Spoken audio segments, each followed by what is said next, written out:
Remember when Nintendo sold us cardboard for $80 and called it Labo? Critics called it a gimmick, players called it overpriced arts and crafts, and Nintendo called it innovation. Fast forward to now and it's clear that Labo wasn't a one-off experiment. It was in fact a warning sign, because here we are in 2025 and Nintendo is charging $450 for the Switch, $10 for the demo that comes with the Switch, $80 for Mario Kart World, and $50 for a 480p webcam. Over the past couple of days, a few statements were made by Doug Bowser, the president of Nintendo of America himself, the big dog, Mr. Bowser. And it's safe to assume that fans are not happy about what he had to say. If anything, he doubled down and he made Nintendo look even greedier than it already has been looking. I'm pretty sure people in the future will look back at this moment and study it. This moment that Nintendo is going through will go down in history as one of Nintendo's worst moments possible. So there's two interviews that were done, one with CBC and then one with CNBC. The CBC interview is an article that was posted on the CBC website, and I'm not going to read through this article as I've done before with previous articles. However, I'm just going to be summarizing key points from this article. And there's one thing that he said in this interview that spread like wildfire, and it was very reminiscent of a moment that took place back in 2013.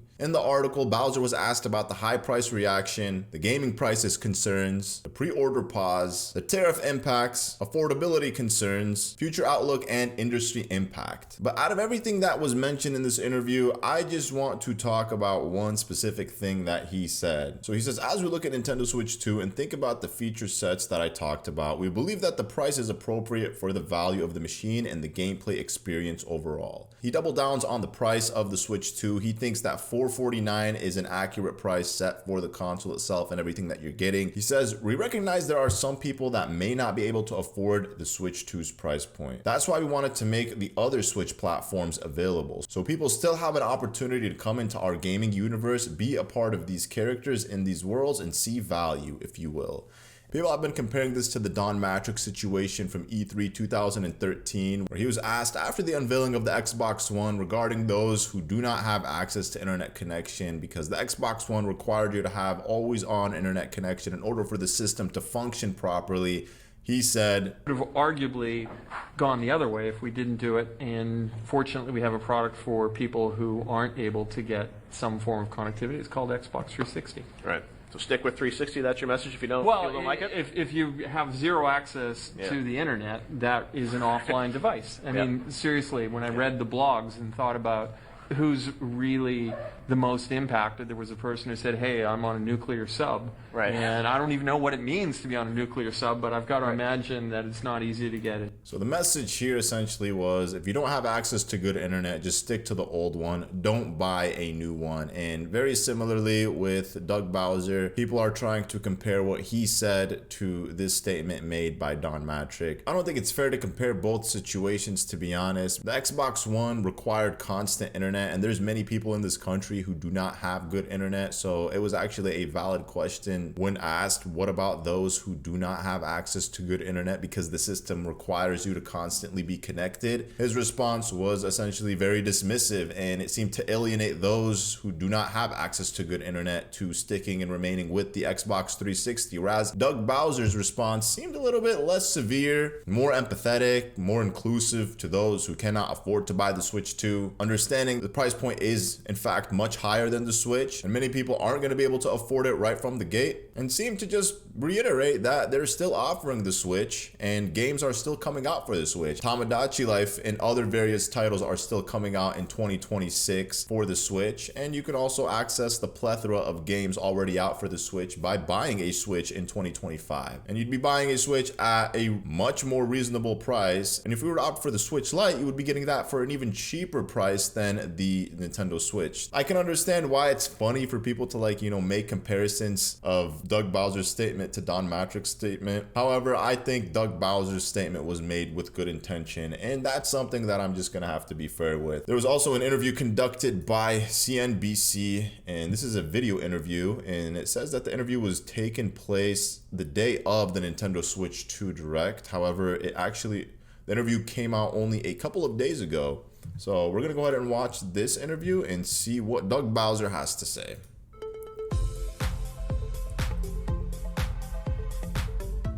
A lot of excitement about this one. I do want to talk a little bit about just kind of the life cycle of these consoles. It's been 8 years since the Switch came. The Switch came off of a kind of disappointing console, the Wii U, which came off of... He brought up the forbidden console, the Wii U. Avoid that trap again. What makes the Switch 2 a worthwhile upgrade so you don't kind of fall into that Wii U moment again? Yeah, I think of a lot of it is happening behind us right now. And really for us, it's about creating that next generation of gaming platforms for us and doing it in a way that really enhances the overall gameplay for consumers. And with Switch 2, we've taken the things that you know and love about Nintendo Switch, but then added very powerful gameplay features and very powerful gameplay features while he proceeds to show you 480p gameplay with 360p webcam quality and social features. So it's that understanding of your past and your legacy and what worked well, and then how can you supplement that with improved features, improved interaction to create what we've created today, which is Switch 2. We innovated game chat. We introduced webcam and communication while gaming. Bro, this has been around since Skype. People have been doing this for literally decades at this point. And Nintendo's coming along now and giving you something that, again, is a free service today, but they're making you pay money for it and acting like, oh, this was something core within our landscape of things that we've been doing. And here we are just adding to it and just focus on capitalizing on making it better and improving it and then delivering it to the fans because this is what the fans wanted. Nobody asked for this. Not a single soul asked for any of these things that Nintendo is doing right now. It's interesting how Nintendo dedicated a whole button for game chat on the Joy-Con, and this is definitely going to be a button that 99% of people will not touch. That's under the hood, and I know you partnered with NVIDIA on that. Can you just talk a little bit about the improvements we're going to see for these gameplay on a technical level? What can you achieve now as a developer on the Switch 2 that you maybe couldn't have done on the Switch 1? Yeah, so there's a few features that I'll call out. First of all, the new and improved Joy-Con, really redesigned from the ground up. And the Joy-Con 2, which are the controllers that you have either when it's on the device or when you disconnect, when you're in a docking mode, we've designed. Isn't it interesting? I feel like I haven't really seen many people talking about this. Maybe it's because everything happening with the Switch 2 prices and the game prices and the pre-orders being delayed, but the Joy-Cons don't snap into the console anymore like they used to. They're actually like, they kind of like clap in, or they're like pulled in together. What was iconic, the iconic, snap from the original Switch, I guess, is no longer on the Switch 2. I feel like they should have kept that the same because that was such a iconic part of the Switch. Just hearing that sound alone brings about so many memories and induces so much nostalgia for, I'm sure, millions and millions of people across the world. Price is a big issue here. Everyone's talking about it. It's $150 more than the original Switch was. Can you talk a little bit about why we're seeing such a big price increase versus the previous generation? So I think it boils down to a couple of things. First of all, the hardware unit itself, which has a lot of improved features, from some of the things I talked about earlier with the Joy-Con 2, also to the LCD screen that is much larger and much deeper and richer. And then there's the CPU and GPU processing power that allows for much deeper game development, and I think an ability to bring even more developers onto the platform. And then laid on top of that is the social features that we haven't talked about. Okay. It just seems like Nintendo is doubling down. They're going with this whole, oh, we've added better hardware to the device, so therefore we can justify a $150 price increase compared to the original Switch. The original Switch was actually an outdated console compared to its competitors in 2017. Although the Switch didn't come at the same price point as Microsoft and Sony's latest consoles at the time, it still was very much outdated compared to what those other two consoles were capable of doing. Like the Switch 2, although it has improved hardware, it's still considered last gen hardware. Even though the Switch 2 supports features like NVIDIA's upscaling and ray tracing, its raw processing power is still less than that of the PS5 and the Xbox Series X. And I know it's not necessarily fair to compare the Switch 2 to the Xbox Series X and the PS5, considering that the Switch 2, obviously, it's a hybrid console where you could play it handheld or docked. However, at $450, the Switch 2 is inching dangerously close to the PS5 and Xbox Series X territory. Without the horsepower to match it, it's almost really hard to justify paying almost next-gen's price for last-gen's performance. But Game Chat is this unique feature that lays on top of any game that you play. Obviously, you can connect with your friends, you can chat with them via audio, or with 4 of them, you can have them on a video camera and have this opportunity to interact and talk about the games you're playing. Now we're sitting here on April 7th. And have this opportunity to interact and talk about the games you're playing. Who's gonna pay $50 for this? I just wanna know. Who in their right mind is going to pay $50 to do this? I gotta say one thing though. Like, look at the gameplay. It is literally 480p. Look at the webcam quality. It is 360p or maybe even less, 240p. This is so bad. I gotta give credit to Nintendo though. They could have edited this in a way where they made both the gameplay and the webcam high quality and then overlaid them together, making it seem like this is a much higher quality game chat than it actually is. At least they're being honest, and we could tell right off the bat this is absolute horseshit, and anyone who spends $50 on this garbage should have their wallets placed in parental control permanently and should never make any financial decisions moving forward ever. Obviously, you can connect with your friend and have this opportunity to interact and talk about the games you're playing. Now we're sitting here on April 2nd. It's called Discord and Screen Share, and it looks way better than this garbage, and it's free. It just so happens, as we're recording this, the President of the United States right now is announcing his tariffs. You and so many other executives are pulling their hair out, trying to figure out, how do I price my products? How did that come into play as you're deciding how to price the Switch 2 here in the United States? Yeah. As we price the Switch 2, the price we announced today of $449 for the single SKU, we didn't consider tariffs into that equation. We felt that that was going to be the right price point for our consumers and the right value proposition, if you will, for the device that we're creating.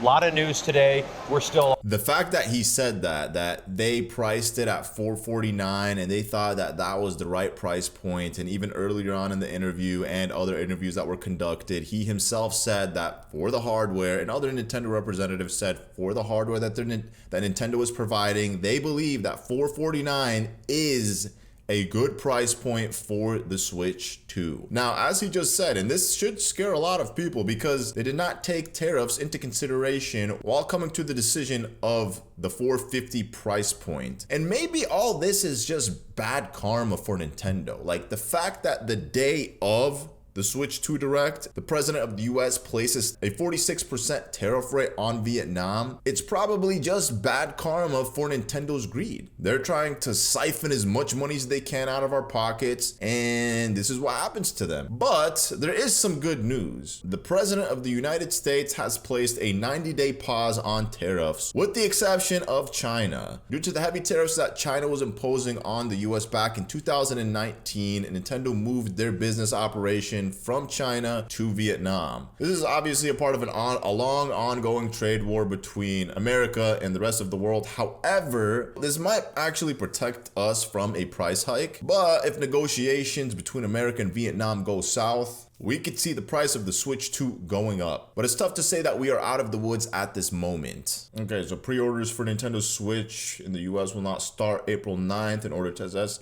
It's crazy, it's April 10th as of the day I'm recording this video, so we should have already had the Switch 2 pre-ordered yesterday. Consoles lose money, but you make them up. We all are more slim than they are on software to maintain, if you will, margins on the hardware. Look at that, bro. $449, $499, $499. Disgusting, man. Disgusting. We still have a Mario Kart World Direct that'll be coming that'll show even the deeper feature set. So we believe, based on the depth and breadth of the play and the repeatability of the play over time, the pricing that we announced is the right pricing.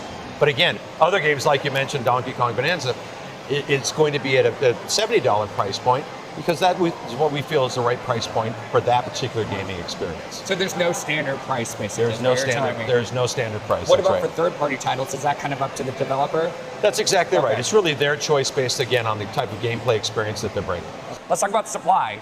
really interesting pre-order mechanism you got going on, at least through if we buy from you directly. That's right. And I thought this was interesting. It seems to be an anti-scalper move, if I'm reading it correctly, where you have to have a Nintendo account. You're going to look at how many hours I play before you determine if I'm worthy of buying a Switch 2. Are people going to be able to go out and buy it on day one?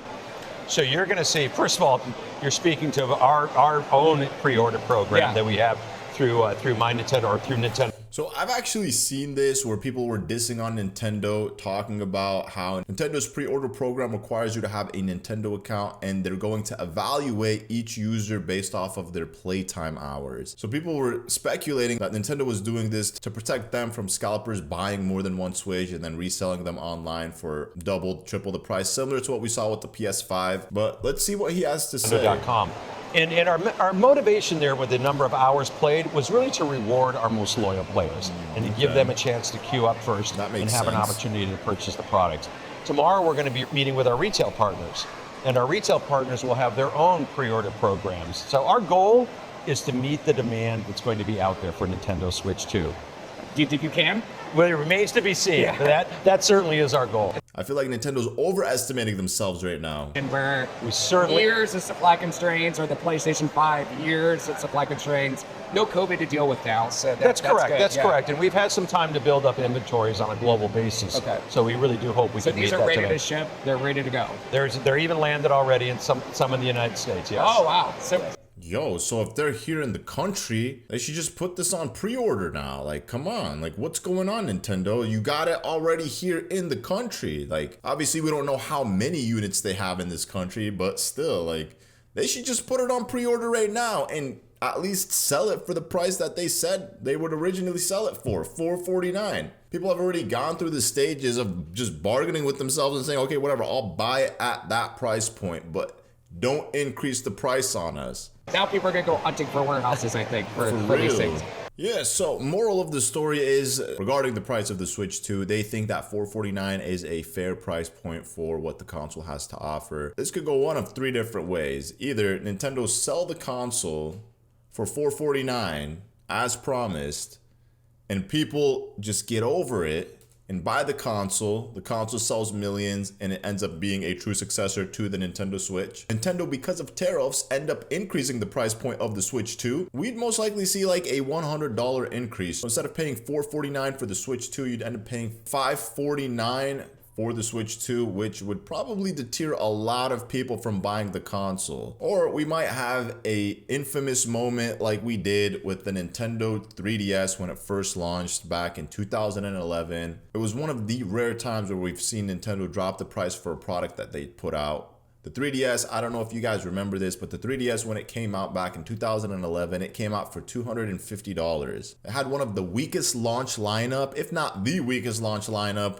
in history of all Nintendo consoles. 5 months later, Nintendo decided to sell the 3DS at a $80 discount. A lot of early adopters like myself who bought the 3DS at its original price point felt robbed, cheated, betrayed. And that's when Nintendo introduced the 3DS Ambassador program, where they essentially gave you 10 free NES games and 10 free GBA games. And it honestly was a sign of good faith from Nintendo, because it showed humility and it showed understanding and empathy towards their loyal fans. After that, the 3DS ended up becoming hugely successful, selling over 75 million units worldwide. A lot of people seem to be disappointed with the 3DS launch due to the lack of content and a strong launch lineup. However, with the Nintendo Switch 2, it seems that people are outraged over the price. We'll have to wait and see what happens in the coming days if Nintendo will announce a pre-order Switch date. I think apparently a rumor has been circulating that the pre-order date will go live on May 8th, and it was due to this. It might have been a mistake on Nintendo's behalf, but apparently when you opt in for an invitation to pre-order the Switch 2, it says that invitations will go out starting May 8th, 2025, with additional emails being sent out periodically. And this is if you're registered for a pre-order sign up, which I registered as soon as it was available. I'm not sure how this guy accessed this page right here where it shows like the first batch going out date, but It seems like May 8th might in fact be the pre-order date. I'm hoping to have something a little bit sooner than that. Who knows? Only time will tell. That'll conclude this video. Let me know what you guys think down below. Is history repeating itself, or is Nintendo actually playing this smart? Thank you guys so much for watching, and I'll catch you all in the next one. Peace.